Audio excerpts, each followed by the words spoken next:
Jennie Hayner. I was born January 2nd, 1837 in Highgate, Vermont. I had a love of books since I was just a little girl. Oh, books would fascinate me so.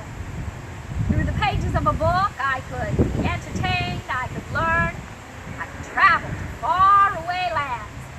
Why, I would often pretend to be characters in the stories that I would read.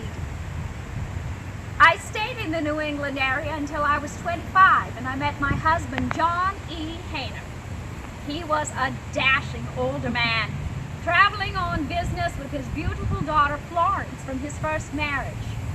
I was smitten instantly, and we married soon after we met, and moved back to his hometown of Alton, Illinois.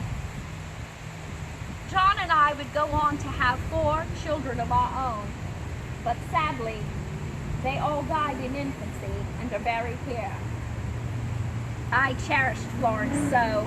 I loved her as if I had born her myself. After we moved to Alton, I was surprised to learn that there was no library. Well, I knew I needed to do something about that.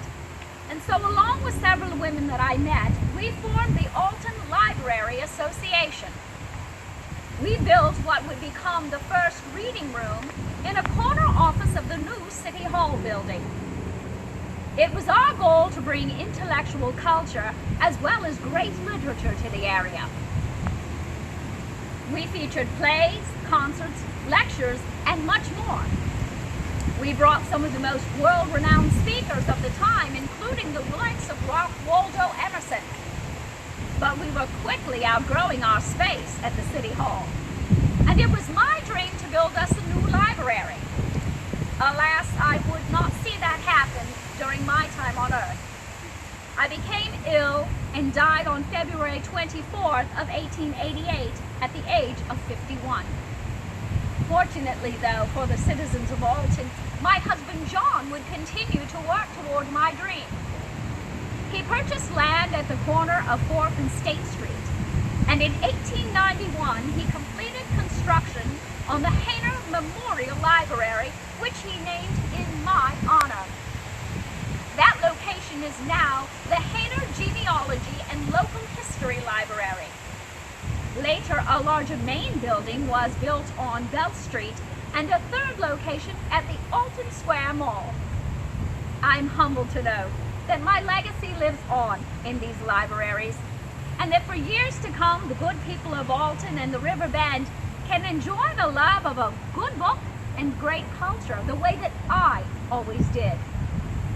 I am also quite proud to say that John and I were not the only benevolent Hayners. Our daughter Florence grew up with a spirit of generosity and went on to do many great things in Alton herself. Ladies and gentlemen, my daughter Florence. Good afternoon, ladies and gentlemen. My name is Florence Hayner Haskell, and I'm pleased to make your acquaintance. I was born here in Alton to my parents, John Hayner and Laura Scott. Unfortunately, I was the only surviving child in my family, and I lost my mother when I was only 4 years old. But I was fortunate to have this wonderful woman, Jennie Hayner, to raise me and to be in my life for the next 30 years. I became engaged to Alton's most eligible bachelor, a young physician known as William Haskell. The mayor of Alton himself sent his personal regards. May the good fortune which has brought about this union of hearts continue to bless you with unbroken happiness throughout your future years. His wishes for us came to pass, and they also did not. We made our home on a lovely lot at 12th and Henry Streets. I had a boundless love for my elaborate gardens. It was later said of our home, from a residential standpoint, it has been the showplace of the city for years. It was the largest and finest residence in Alton at that time, lit up for Christmas and all manner of social events. Laughter and merriment rang from our home for the years that we lived there. And as a young couple with our lives ahead of us, we hoped to start a family, and soon we did. First came John, my joy. He gave me 2 lovely grandchildren, and he built the home that I would spend my later years in. And although he was hospitalized for a majority of his life, he did live to be an old man. Then came Lucy, my baby. On Lucy's 5th birthday, a lawn party was held in her honor.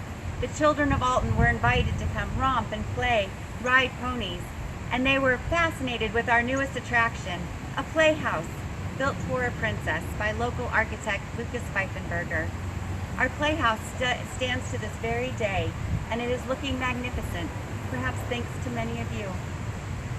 The joy of that day will live in my heart forever, but alongside it, the sorrow, as just 4 years later I watched as my husband, who was an accomplished physician, tried to wrench her tiny body from the jaws of black diphtheria. But it was not to be, and we laid her here to rest far earlier than we should have. After that deep loss came another, my tiny Florence, who was born to us and resting by her sister before her first birthday. I carried on as we did in those days. No soul lived throughout that time without feeling the cold touch of the angel of death. Our family had been blessed with financial affluence, education, and social position, but this could not and did not save us from the losses of our sons and daughters, our siblings, parents, and spouses. I died on a peaceful November morning, and although I was 77 years of age, my death came as a surprise to those closest to me because I had been enjoying good health in my later years. My death was not the only surprise. Unbeknownst to anyone, I had left our family home, my daughter's playhouse, and 6.4 acres of property to the city, which I had loved through my entire life. Mayor Brenholt later said, this gift came to him without him having the least knowledge of it. The letter, he said, came from a clear sky, and he made it public within moments of its receipt. My home became Haskell Park a mere 4 months after my passing. 1,500 people attended a moving ceremony on that day, and it filled my heart to know that the hills and valleys and home that I loved so much continue to ring out with laughter and merriment. It is my wish that every generation of Alton children has a memory of Haskell Park. Tea parties in a playhouse built for a princess, the rush of a sled on a bright winter's day, and the long summers filled with the magic of childhood. Thank you so much.